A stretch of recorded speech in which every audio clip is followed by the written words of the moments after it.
Hello, everyone. Thank you for joining us. My name is Magdalena Abrego. I'm an assistant director with Berkeley's Office of Alumni Affairs. I'm also an alumna of the college and a podcasting nerd, so I am so excited for tonight's panel conversation. So tonight we'll be having a conversation about the state of the podcasting industry and how to build a career in that industry.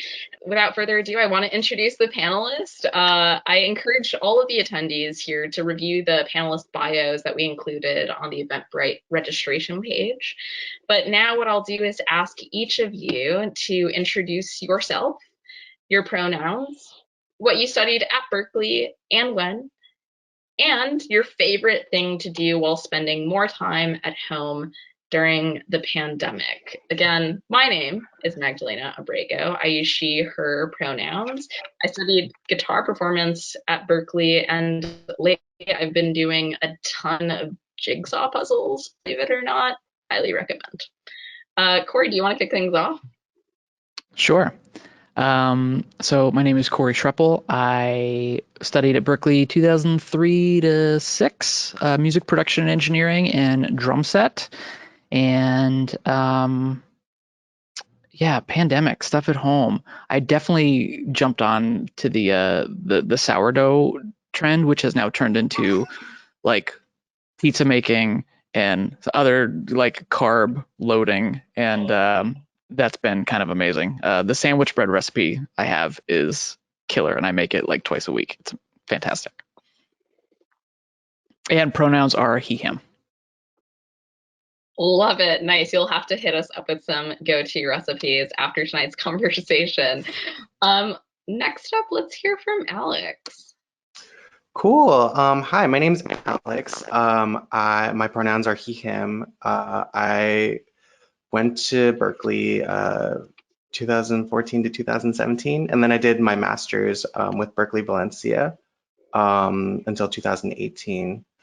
And that's when I moved to Brooklyn. And so, my majors, I guess, were performance. I did saxophone, jazz saxophone, as well as contemporary writing production. And then I went on to do music, technology, and production.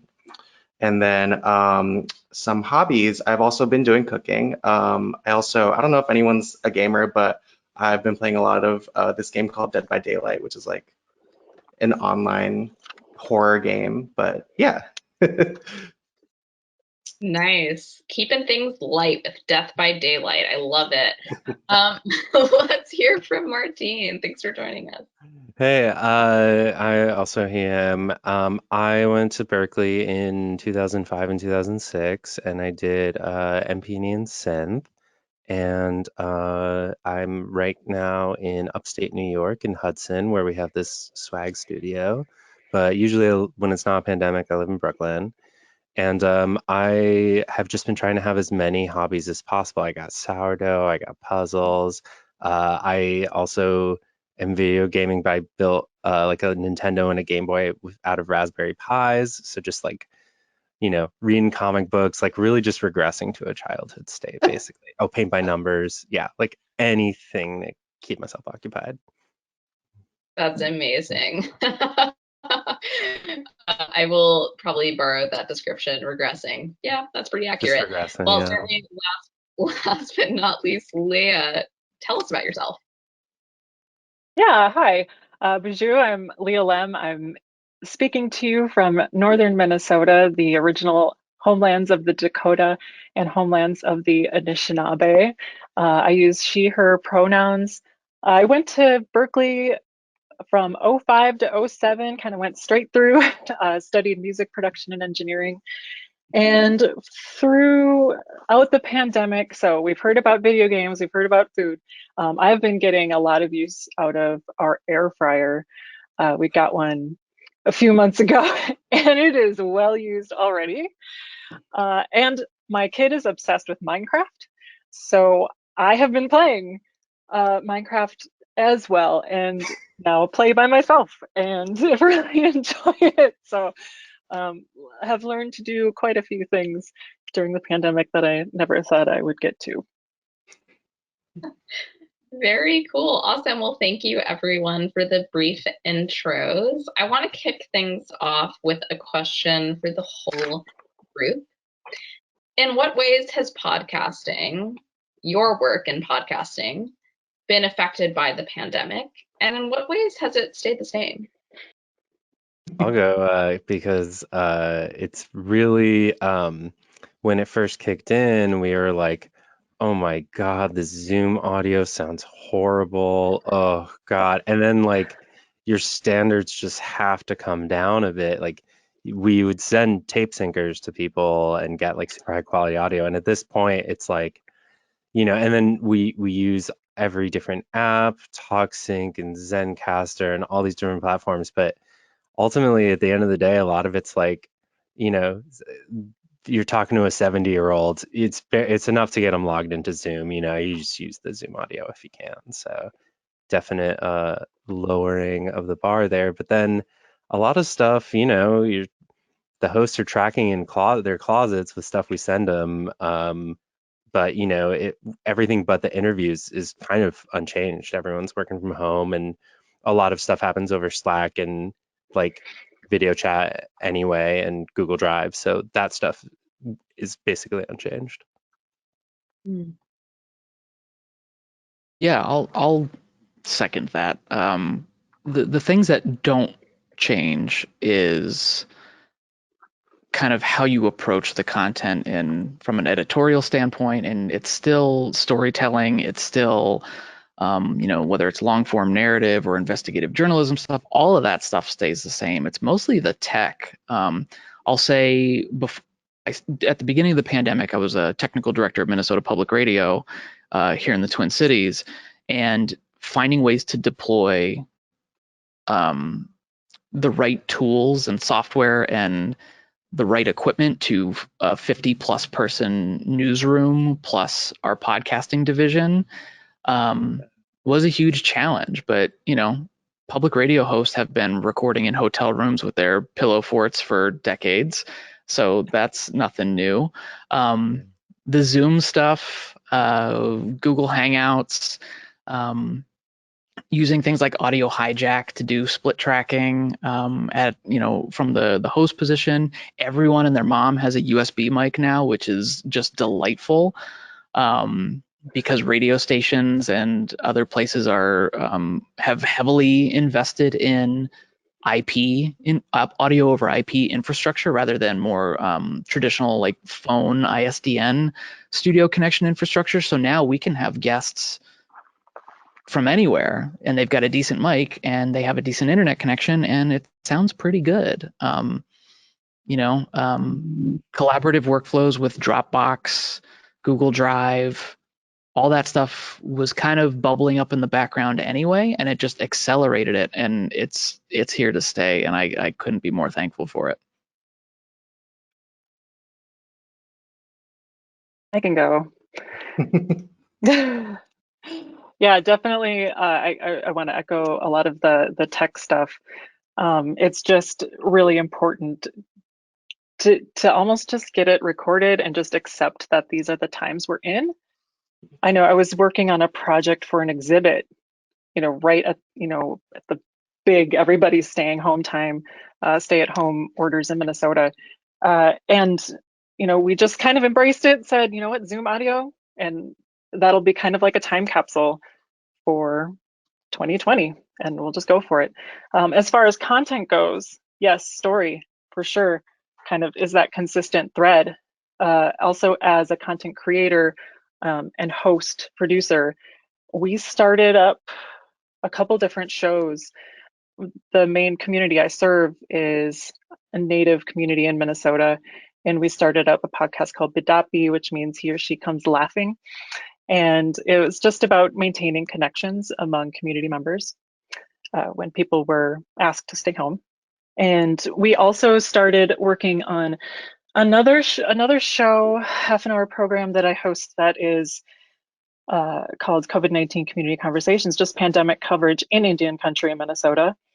Because there are differences, there are inequities that are specific to Indian country that we want to make sure to highlight every week. And same with talking about vaccines in particular. We did a whole special on that. So just really amping up the coverage to include the times that we're in, the great phrase that we all try to stay away from. So yeah, so tech and then also new content that we wouldn't have otherwise had or executed. Yeah, I guess to add on to what Martin was saying, yeah, like I've definitely had to edit like a bunch of really bad Zoom audio.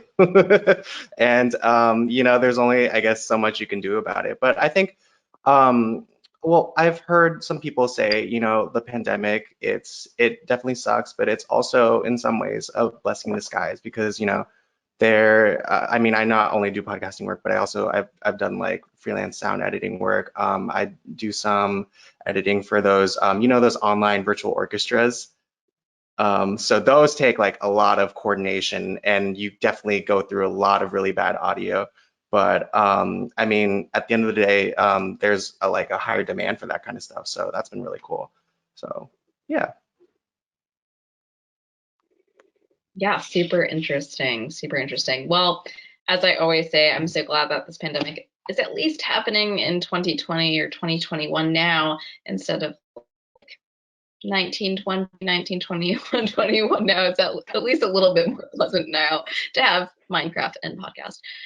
Now, I have some specific questions for each of you. So I want to start things off with a question that I have for Martín, but everyone, please feel free to chime in if you have something to add. So Martín, before joining the Pushkin Industries team, you spent a decade on the road doing live sound for artists, including one of my favorite artists, Sharon Van Etten. Tell me about how and why you transitioned from the live music industry to the podcasting industry. I would love to hear about how those skills that you gained on the road translate to your current work. Sure, yeah. So my path was very strange. I couldn't afford to stay at Berkeley, so I ended up dropping out and getting a job across the river at the Middle East. I'm sure like everyone on this call is familiar. Yeah. So I did sound at the Middle East for maybe like 5 or 6 years, and I just met people. I'm very friendly, and I made friends with bands, and they were like, cool, do you want to come on tour? And so it just really, it's like networking is such a like dirty word, but it's kind of like if you're just hanging out and being a nice person, you're networking too. So I toured around for a while and you know went all over the place.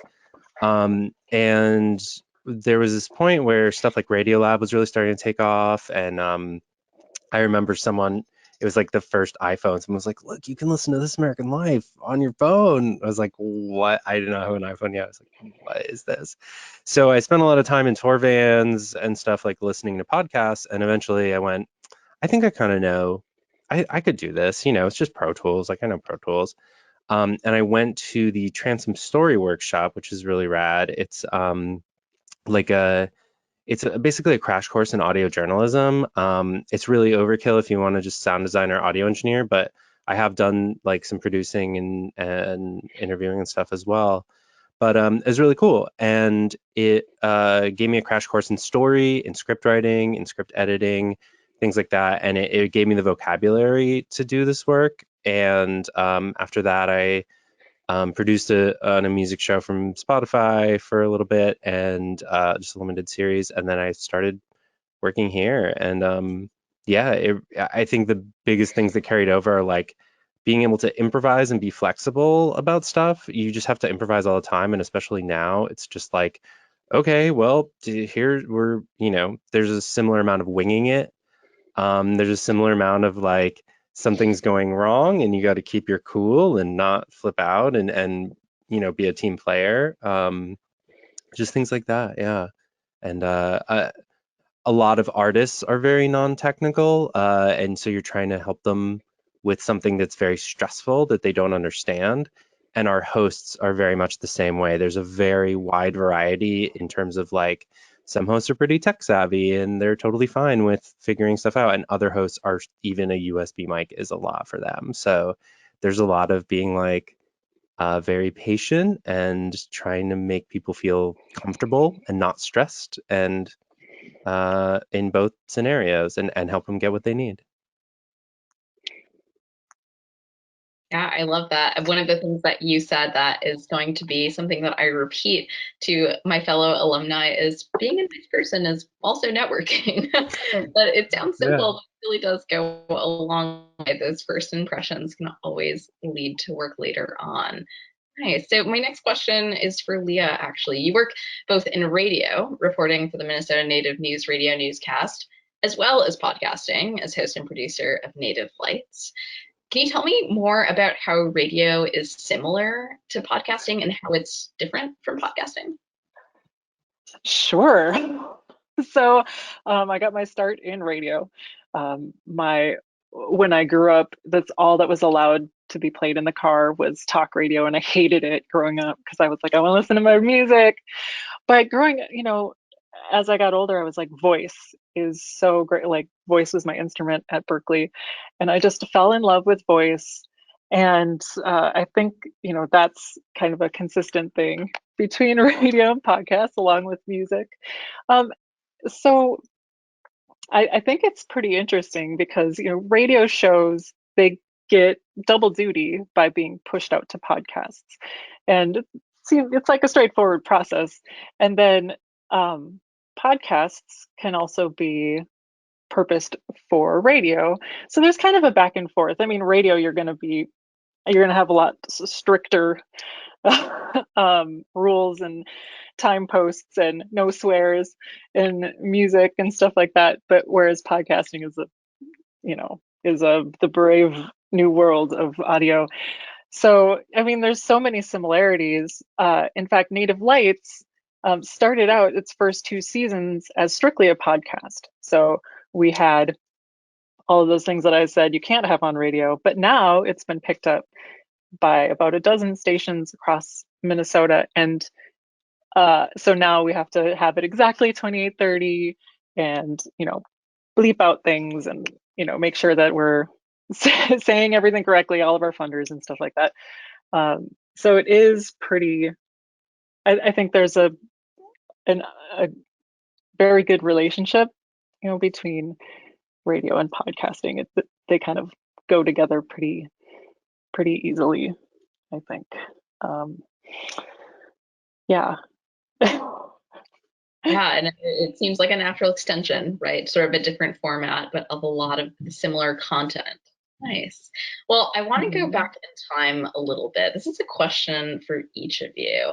I want you each to tell me something about your time at Berkeley, an impactful learning experience that you've had or a memory that you still hold on to. What I'm particularly interested in as a fellow alumna is whether you were aware that you'd be going into podcasting at the time that you were in Boston at Berkeley. Were you studying something else? We got to that a little bit earlier when you were going over your majors, but I'm wondering how what you did study ended up informing the work you do now. I can start off with that one. I will say graduating in 2006, 2007, podcasting was very much in the infancy. So I'll say no, I didn't think I was going to go into podcasting, or any of us were. But to Leah's point about the parallels between broadcasting and podcasting, I didn't even think that I would be going into broadcasting. I had no intention of that. I was just trying to see, where I would land after graduating, and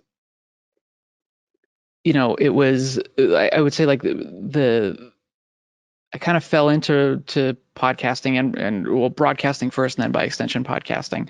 But I would say, like, one of the biggest pieces of information that I got that informed how I was going to transition out of Berkeley and into the industry. So I started off at recording classical ensembles in Boston. And one of the best pieces of information or advice that I got in terms of how to develop my professional career was from an MP&E professor named Mark Wessel.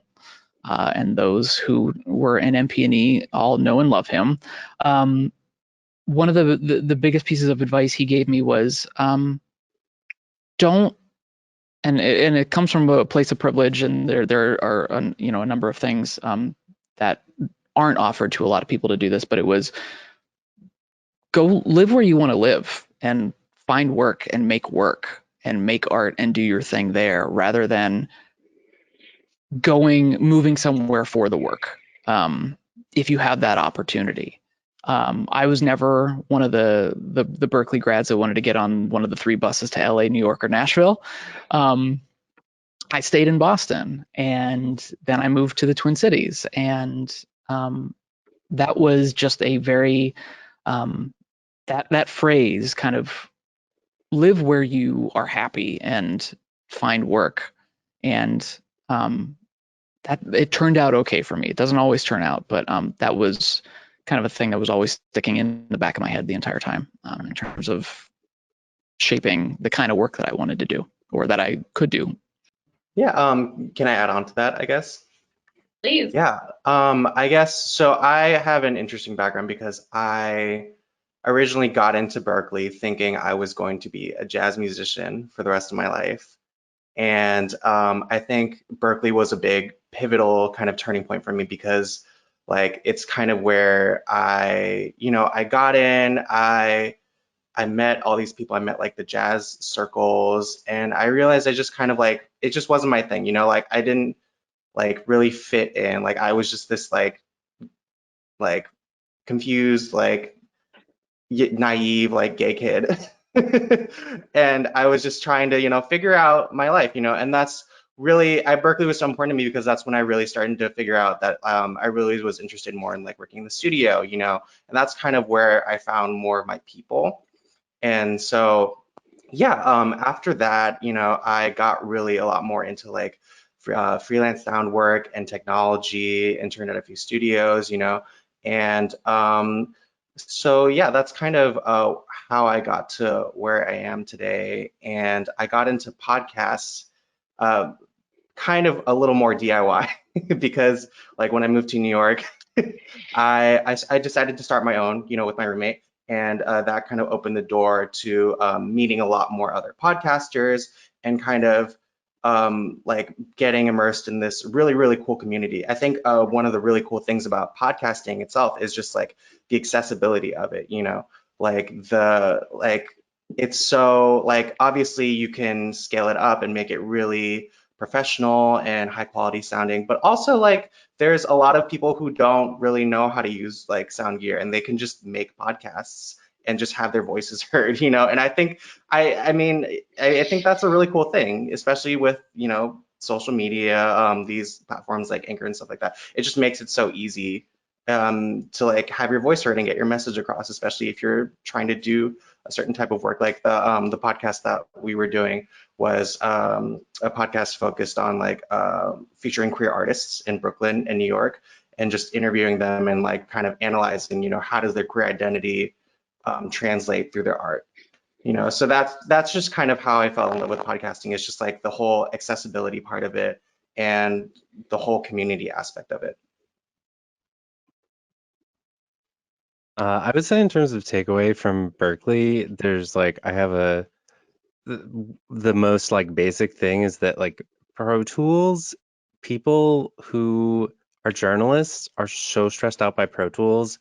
I would say at least once a day I field like some very anxious Slack, and you're like, there's a key command, here's the key command or whatever. So I'm definitely very grateful to be like, oh, I've been using Pro Tools for like 15, 16 years now, so I just feel very comfortable in it. But I'm shocked at how much work you can get just if you know Pro Tools. Like that, it's a pedestrian answer. But I would say the like less pedestrian answer is that like so many like aspiring Brian Enos, I was like, maybe I want to do film scoring. Oh. And I took intro to film scoring, and Tom Ray was a very influential teacher to me. And he had a class called Electronics in the Film Score. And both of those like definitely giving you or giving me the vocabulary to think of music and storytelling. Radiolab's sound designer or head of sound design, Dylan, put it really well, where he was like, yeah, everyone thinks they want to score films, but actually scoring podcasts is way sicker because like you're not tied to the picture. Like you are the film. So it's like, oh, cool. You still have to kind of, you're still serving the story, you're still serving the narration often, or you're serving the audio, but sometimes that fades away and like you are the whole picture. Like those things will fall away and there'll be some sound design moments. And that's something like where I was really glad to have learned some of these like very basic things.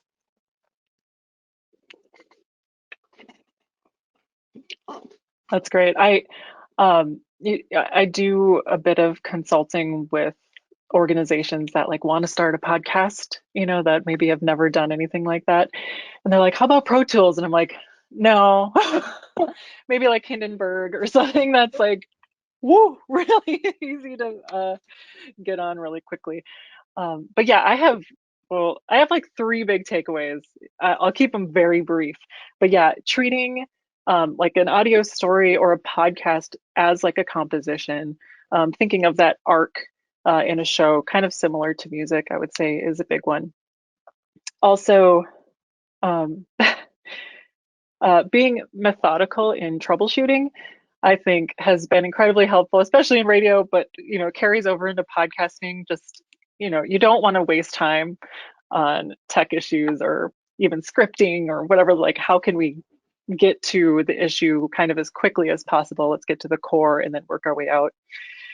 And then, of course, bringing people together. Berkeley was such a great place to just like, pick and bring people together from all over, kind of, like the microcosm of the music industry, right? It's like project management as you're trying to bring together bring a project forward. I find that to be pretty helpful, like identifying what people like to do and being like, I'm not good at that. You please come in and do that, or I'm good at this. I can, and being able to put a project together that's, greater than the sum of its parts. Those are the big three. I love that. Thank you, all of you, for sharing. That was awesome. And thank you, everyone who's tuning in and flooding our question submissions. You are all awesome. Please feel free to continue asking questions. We'll get to those in just a little bit. Feel free to ask those questions in the chat or in the question submission form. Moving on, I have a question for Corey. One thing that stood out to me about your bio is that you are on the New York Times audio team, but you're based in Minnesota. And as many of us have experienced in the past year, remote work is becoming increasingly common. So can you take us through what an average work week looks like for you? Is it your typical 9 to 5 or something completely different? Yeah, I will say that the pandemic has kind of flipped hiring practices on their heads. Certain regions would have benefits to, hiring locally. There's like so much is consolidated in New York, and now I think you're starting to see a little bit more equity across the country in terms of who can get these jobs and where. And because everyone's working remotely, it opens up the possibilities that you can hire whomever you want, the best person for the job without them having to leave their community. And I think that's a super big benefit that it's great for people's mental health and their own personal lives, that they can stay with their community but still have the gig. I will say a typical week for me. So my job at the New York Times it's a senior audio systems engineer. So my main role is to deal with workflow and systems and centralizing documentation and collaborative tools. So it's really hammering out Pro Tools licenses for our 30, 40 plus producers. Which EQ plugins, which specialty tools do they need? How do we get those to them? How do we train them on that kind of stuff? Martín had, this like the panicked Slack. We have a dedicated Slack channel that's just for Pro Tools help, and part of that is education. making a concerted intentional effort to train and educate and nurture and develop your teammates. As an engineer, we've always had this like, let's keep the info close to the chest, so for job security. And it's like, no, that's not the name of the game. Like, spread the information, spread the love. I will say my typical week is kind of like 7 to 3, 8 to 4, 9 to 5, depending on the meetings that I have. And all of our workflow is Dropbox based, and we have large company Dropbox, and everyone on the team, we have specific folder structures, and we set certain things to sync locally to our machines. And because Pro Tools will operate off of those folders just fine. It's kind of counterintuitive to some of us who graduated 10, 15 years ago, where it's like everything's got to be on an external drive. With SSDs, we can kind of peel back that onion a little bit and work off of internal drives a little bit more, especially for these collaborative environments. So nothing's really changed for me or negatively impacted me. I'll be slacking with a producer, or I'll be on Zoom with a colleague, and I have some software routing where I can have my Pro Tools screen up, sharing it. They hear my Pro Tools session in stereo. I have my mic open. I have a little hardware mute switch here, so I don't have to dig into the software to mute and unmute myself. And I can mix and get real-time feedback from them. So we try to keep most of our mixing and post-production to typical normal hours. I'm Central Time. The Times is Eastern. We have some employees that live in the Pacific Northwest, some people in LA.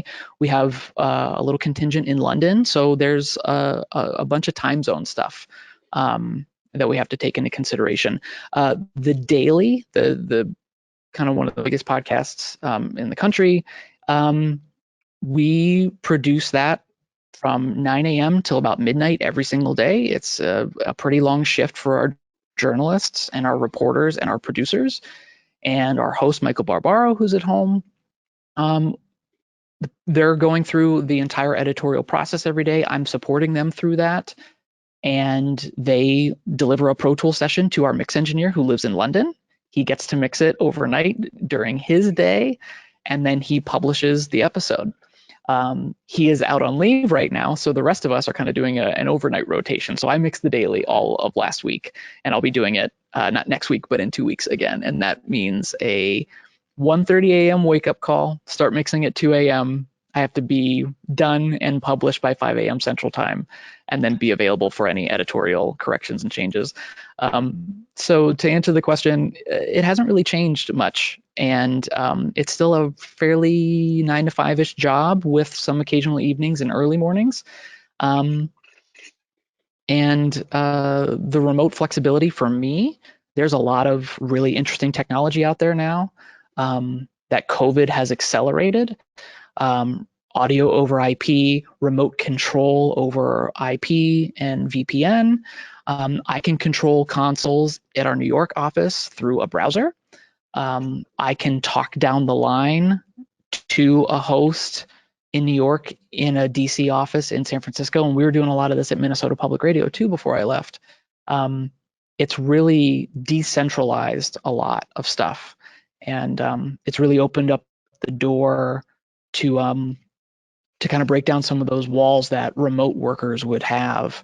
And I think it's going to be really interesting in the next 18 months to see how permanent remote workers will integrate into those teams as people have returned to the office and returned to their studios and their production spaces.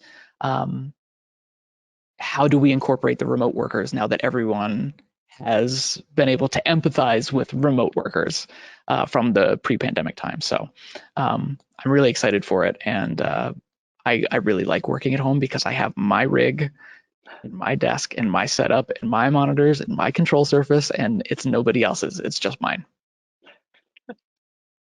Thank you. That's super fascinating. I definitely feel that work from home love. I'm just like, yep, my desk, my pajama pants, loving it.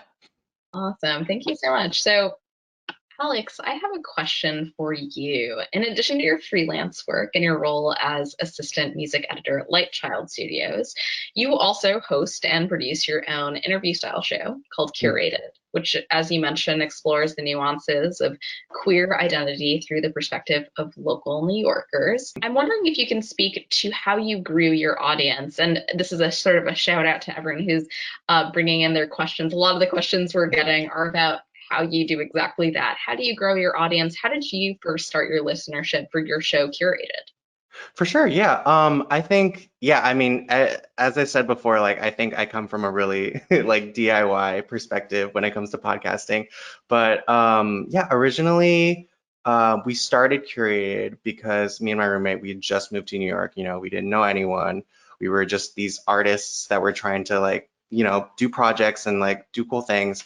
And so this podcast was just kind of a really cool way for us to not only interview people and like do really cool work, but also just get to know people, you know. And I think that's one of the really cool things about just podcasting. It's just like you can build a small community from it, and like from it, a lot of it was just trial and error. You know, we recorded the podcast. I had to edit them.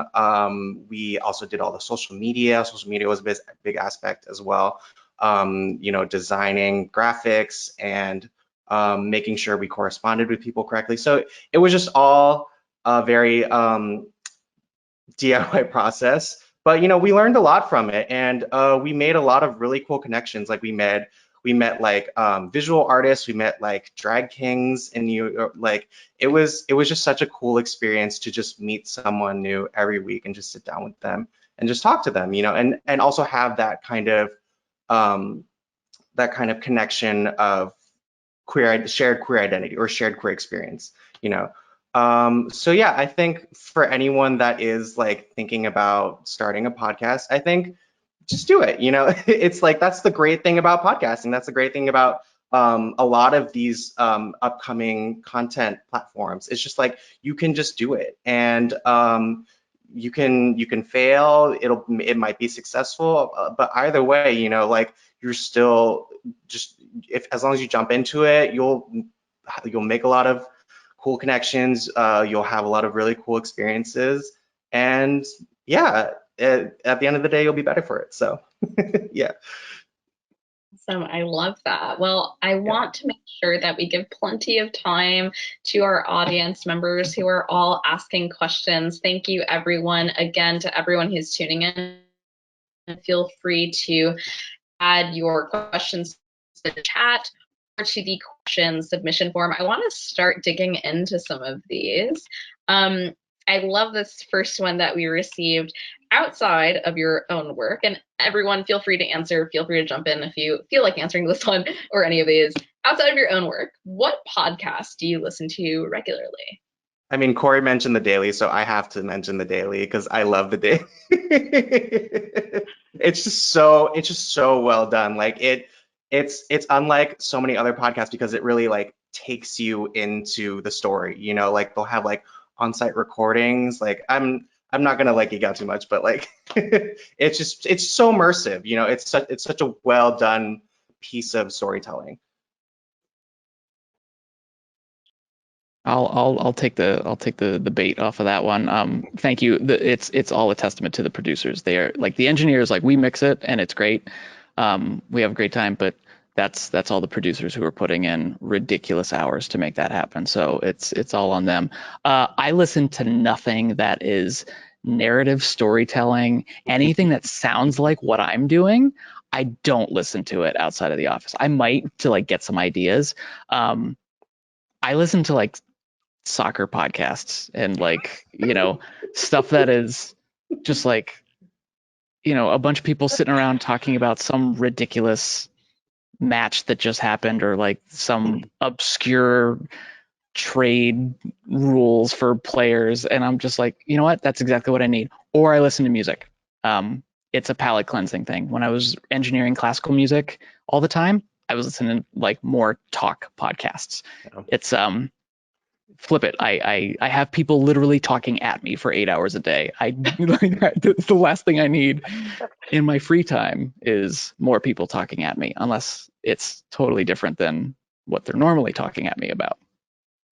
I don't know if you guys get this, but people are always like, I'm all out of podcasts. I need some like cool new podcasts to listen to. What are you listening to? And I'm like, oh, Radio Lab, Planet Money, like whatever. Like all the like really, it's like being like my favorite band is like Radiohead and the Beatles. It's just like I don't know. I listen to a couple big ones. The one that I'm so hyped on right now though is The Experiment, which is like some Radiolab alumni, and it's WNYC and The Atlantic together. And it's kind of not dissimilar to The Daily in that they have Atlantic writers kind of adapting stories. And so it's interesting because it's just a really wide variety of stories, and their sound designer just like knocks it out of the park. It's really like, it's one of those shows where I'm like jealous of it, of how good it is right now. And so I'm like hate listening to it, just being like, I hate how good this is. I resent it. Yeah, that's the thing about listening. It's like kind of like I'm studying podcasts as I listen to them. I'm like, oh, that would be good. Like, I like that, or I'm gonna incorporate something like that. It's like I can't stop. But I've been listening to the Office Ladies podcast, which is Jenna Fisher and Angela Kinsey talking about each episode of The Office, and that is funny and yeah, a palate cleanser, so to speak, and some true crime podcasts, but you don't need to know exactly about those. Or like Conan O'Brien Needs a Friend is like probably the only podcast I listen to every single episode of, because it's just like I just want to hear some people being goofy. Yeah.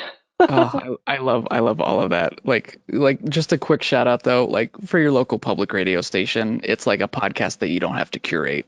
Like just turn it on and they're always there, and it's always nice. That's true. That is so Actually, awesome. Oh, please, Alex. I was gonna say, I don't know if any of you have checked out Clubhouse, the app, but Oh, yeah. Corey was saying kind of like a podcast that never ends. That's kind of what that is. Yeah. And I think, I don't know, I just started it, but I think it's such a cool, like, interesting platform for that. Yeah, we're about to start doing some events. Like one of the shows I work on is a music show with Rick Rubin, and we're just figuring out how we're gonna do that, like get guests on and stuff. But basically, we're talking about like having that just be an extension of the show, is like get people in there. Yeah. Fascinating. I love it. As a guitar player, I feel you all on the last thing I want to listen to is guitar music. And awesome. Well, moving on to this next question, we have a question from an attendee who says, hi, everyone. Do any of you run into trouble with music clearances for the podcast you work on? I handle music licensing for several indie labels and publishers, and I don't see as many requests coming through as I'd think, considering how popular Ooh. podcasts have become. It's a can of worms. The reason, sorry to jump in on this, but we deal with this on Broken Record every single week. And the reason that you're not seeing that is because they count as downloads. And so the rate is really prohibitive. It's just way too expensive to license stuff. And what we do is like, everyone who works on that show has relationships in the music biz. And we generally, because people are often promoting stuff, we kind of we negotiate like pretty sweetheart deals with them to use like one song at the top of the show. But even then, a lot of those fall through. And like everything we license is so expensive, and generally shows have a budget for the season. It's like, okay, we can license like 2 or 3 songs. And that's why you don't see music podcasts, really. It's just too prohibitive. Yeah, and I'll say that's why a lot of live radio shows, so for example, Prairie Home Companion, and which then turned into Live from Here with Chris Thiele, there's a reason that show wasn't podcasted, because there were a lot of publishing rights that those rules for the publishing rights, and I guess in some ways you could say the mechanical rights, are already cleared for broadcasting. Those rules are in place in terms of radio stations and content distributors have blanket licenses with ASCAP and BMI who can manage that. Doesn't exist yet for podcasting because of exactly what Martín said. It counts as a download each, and it's prohibitive. It's really messy, and it's unfortunate. because it would be amazing to be able to help promote some of our favorite artists in a way that would benefit everyone. Yeah, Oh, and interesting. sorry, I was going to say also there's a lot of times that they're limited by time. Like I think ours are like usually 3-year deals, and that's why Song Exploder, they kind of did the same thing of getting good rates because it's promotion, but they just had to pull a ton of back episodes because those deals ran out. And so it was too expensive to put them back on the air and they just have to pull the episode. Interesting. Cool. Thanks, everyone. I have another question specifically for Corey. Corey, what type of camera are you using? The video quality is impressive. This is a super old used Sony A5100 that I think you can get for like $200-300. It's a little bit more expensive than like a 4K Logitech webcam, and it looks so much better. And I was like, I'm just gonna put that up there and just it's got the stock lens on it, let it rip, and then you just need a little HDMI, mini HDMI to USB converter, and then it just pops up as a webcam on your system. It makes me feel way more important than I actually am. Does look good. It does look really good. Awesome. Okay, so I've seen a few questions that are all sort of getting to the same thing. Folks are wondering where podcasting companies or employers in the podcasting industry, I guess, are looking for audio producers. What a lot of folks are getting at is, what are they looking for in an audio producer? Probably having gone to journalism school, sorry to be blunt, but to speak to what Alex was saying, I think you can create your own experience to a degree there. You can make your own thing, and we have a few people who didn't go to journalism school, but who just made their own thing, and it was great, and so they learned that way. But yeah, if you want to seriously be a producer, you probably want to get some kind of journalism training. It's very like, I think it's probably different if you're working on like a talk type show. That's maybe just being good at Pro Tools and mixing. But if you want to work on something like, yeah, we're pretty much all like hardcore journalists. Like, yeah. That's okay. Blunt answers are good. That's all we need. Yeah, I'll back that up. I would say it depends on the kind of role and the kind of show that you're on. We've had people who were tour managers or some people who are really good at logistics. Those kind of producers are amazing because even though they may not be involved with editorial content, they are scheduling and they are managing all of the episodes that are currently in production. Those kind of managing producers are, you can get your foot in the door if you have those skill sets and you can hone your journalism skills and your kind of the editorial side of the production. From the engineering standpoint, if you're good in Pro Tools, if you have good ears and you know how to balance things, mixing a podcast is just like mixing a record. It's all the same kind of it's kind of the same thought process for me. It's what's the focus, what's the aesthetic, how aggressive should it be, how clean should it sound, what's the pacing like. Leah, you had a really good point earlier about knowing the arc of the episode and treating it like it's its own cohesive piece rather than these disparate elements. And I think that was super insightful and totally right. You put your nail on the head. Awesome. Thank you.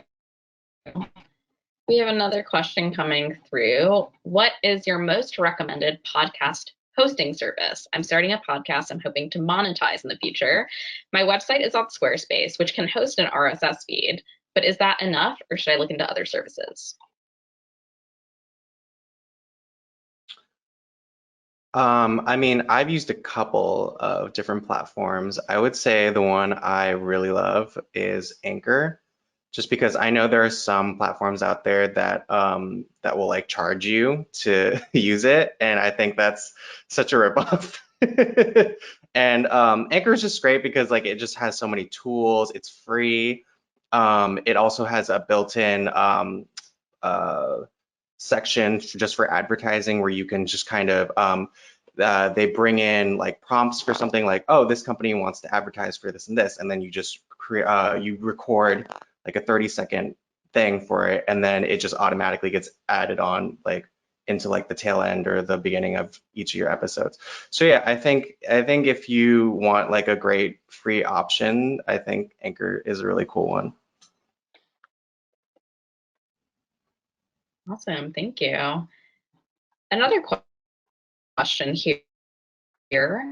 How far in advance are you planning your editorial content regarding podcast topics? So I think that this actually speaks to a lot of the questions we have coming in, which is basically strategy. How do you plan a season, or how do you plan an episode, and how much time do you give yourself to do so, for those of you who do that? I don't know who's going to be on one of my shows next week. Like I have to get it edited by Monday and send to my engineer. You know, I think it depends on what kind of podcast you're doing. You know, how long it is, what listeners expect. I think I might have just gotten somebody to interview. Luckily, we just recently hired an assistant producer for me, which is awesome. But you know, sometimes it's just do the best you can, really. I mean, if you're, you know, cranking out content, then you just sort of go for it. That's all. I mean, I'm a scrappy podcaster, so that's my perspective. I'm not a part of a big like production house or anything like that. So that I schedule and come up with the content and who I want on the show. And now I have somebody helping me, which is great. But just do the best you can and go for it. I don't know. Yeah. I feel like that's very much like radio, a little more like who's going to be on the show this week? Let's come up with that. Yeah, it's important to distinguish between the two types of things that are both called podcasts but are totally different, which is like mainly like a conversation or an interview, and then things that are like reported out, like narrative storytelling. So for like Broken Record, it's very subject to like what's Rick's availability, who can we get, who's got an album coming out, and we're shuffling around things all the time. We have a few in the bank where it's like, oh crap, that person's manager didn't like the interview, so we got to swap it. Whereas with narrative shows, like Malcolm's working on a new season of revisionist history, and he's started researching in like December. He's been interviewing people since January. They're doing the first table reads right now, which is like the kind of the first stage of scripting.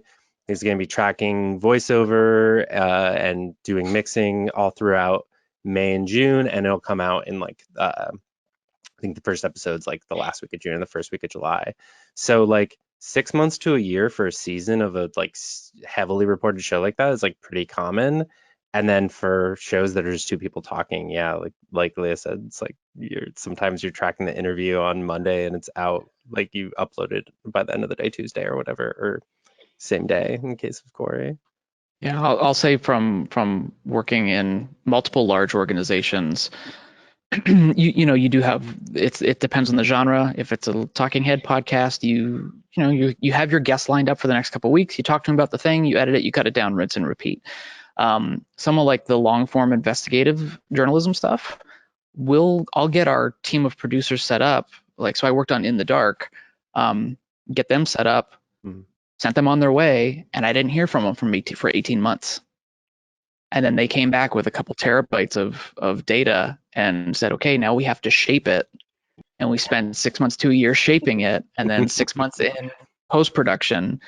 And so it was, 2.5 years since we sent them on their way, but before the first episode came out. Something like The Daily, they interviewed one of the police officers at the Capitol police officers from the Capitol this January. They've been kind of nurturing that relationship for weeks.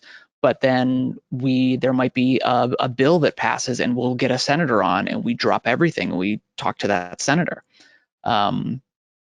It's kind of like everything. It's like you have long form stories that you're pursuing, and then you have the daily stuff, and then you just figure out where they slot in. And our story's coming to completion, then we can say, we can slot that in next Thursday. Boom, drop it in. Do you guys have a few in the can, like in case of emergencies, like, or do you?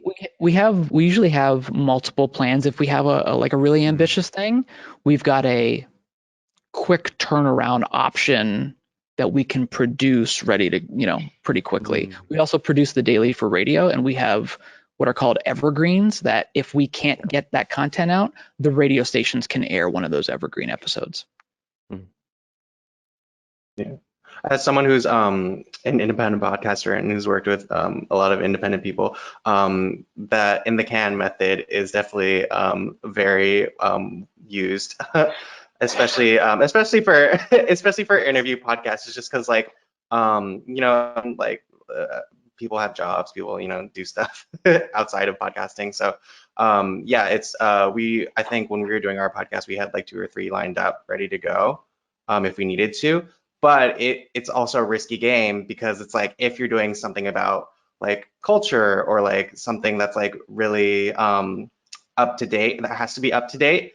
Sometimes you need to go back and because I remember there's this podcast I listened to called Las Culturistas, which is done by Bone Yang and Matt Rogers from SNL, I think. Yeah. And I remember they had this one episode that they released it, and when they went back to pull it out because they realized something they said like wasn't up to date or like was like a little insensitive or something, so it's just things like that. It's just to be aware of. So yeah, it just depends on what you're doing. Awesome. Thank you. Well, thank you everyone who submitted questions. We have so many questions that we didn't get to, and I'm sorry about that. A lot of these questions, I have to add, were addressed in our first installment of our podcast series, Panel Conversations, which again, you can see on our YouTube channel, youtube.com/Berkeley Alumni. So please check that out. But we have one last question that I thought would be a fun way to wrap this up. And before I ask it, I'll just say thank you, Corey, Leah, Martín, Alex. It was such a pleasure meeting each of you and hearing about your experiences, which of course, as with most Berkeley alum, are completely varied. We all sort of take these winding paths to where we are now, and I really appreciate your time bringing us along that journey and telling us how you got to where you are now. So this is a funny one, or a silly one, I should say, because I can imagine we're all going to have different answers to this one. What is your favorite length for a podcast? I feel like this is a hot topic too, because when I was putting together my podcast, yes, I am also a podcaster. I have an interview-based podcast, and I was like, what is the magic number? What is the length? And there are a lot of opinions out there, so I would love to hear what you all like to listen to. Listen to. Yes, listen. I was gonna say, listen to or make. Listen to, yeah. I had a friend at Gimlet who told me that their general rule was like 20 or 40. Like that, I think 40 minutes is the average commute. I forget what it is. But I think it's something like that, where like 40 minutes is the average commute. And I think those are both just great lengths. Like an hour a lot of the time is really pushing it in terms of like how much you can take. But so 20 for me, and 40 maybe if I'm like driving somewhere. Yeah, I'll give you that. Go ahead, Alex. Oh, I was just gonna say, like, I think, well, from my experience of listening, I think 30, yeah, like 20 to 45 is really pushing it, but yeah, around that range is like maybe the sweet spot. I think the daily does about like 25 to 30, right? Each episode. Yeah, we actually have a concerted effort to make sure that we keep it under that. Some of the longer stories would go longer, and that was a pain to cut down for radio, but also listening habits are 20 to 40, which is also my preference. I like 25 to 35 is where I like to land for listening. I can't say. I think it's content. If it's popping, the content's popping, I'm there for it. 2 hours long, those little Game of Thrones episodes, like recaps, here. As well, there are the short ones too that are great. But I do think I like the half an hour ones kind of for your basic podcast. But really, I think it all comes down to the content and the story. I'll second that in terms of like long form narrative investigative stuff where the podcast may be an hour or more. Mm-hmm. You'll get what are called mid-roll ads that are spread out in between. The best editors will make that a natural break point in the story that you can stop, go about your life, come back, and you pick it up, and it's not like you're jumping into a middle of a conversation. It's almost like multiple parts inside of a longer episode. So that's a trick, and they're usually about 20 minutes each.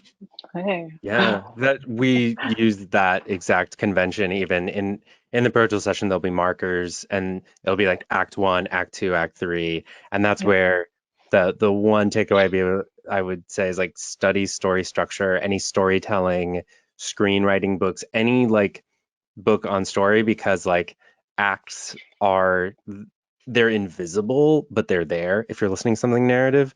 Like that's what we're using, and ideally that kind of thing is invisible to you, so you don't even notice what Corey's saying. It's like so baked in that your brain doesn't process it as like a thing. You're just like, oh wow, okay, here we go, we're back in the story. Can I ask, Martín, what was that course you mentioned a while back? That you took? Transom.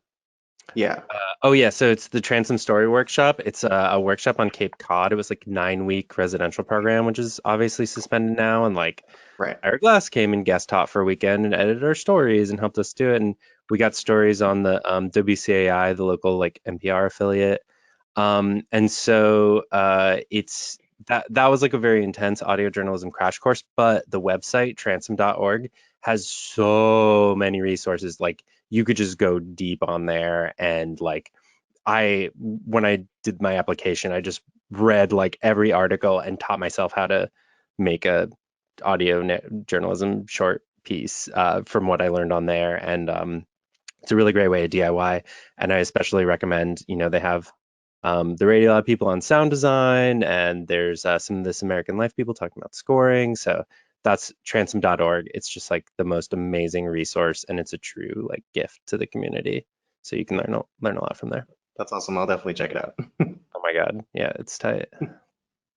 I did a few classes through the Duke Center for Documentary Studies. They would even have like podcasting, like virtual classes and stuff like that, which I found to be really helpful just to kind of get that extra nudge to learn about story structure and like all of that good stuff. Awesome. And I'll mention for the Boston-based folks who are tuning in, I found PRX to be very helpful. They're in Podcast Garage, yeah. Podcast Garage, and they've been doing a lot of what used to be in-person classes virtually, and so definitely check those out. Awesome. Well, thank you again, everyone tuning in and everyone on our panel. This really was such a pleasure, and I encourage our attendees to share their feedback regarding this event or ideas for future events by emailing alumniaffairs@berkeley.edu. Awesome. Well, take care, everyone. Have a good rest of your night.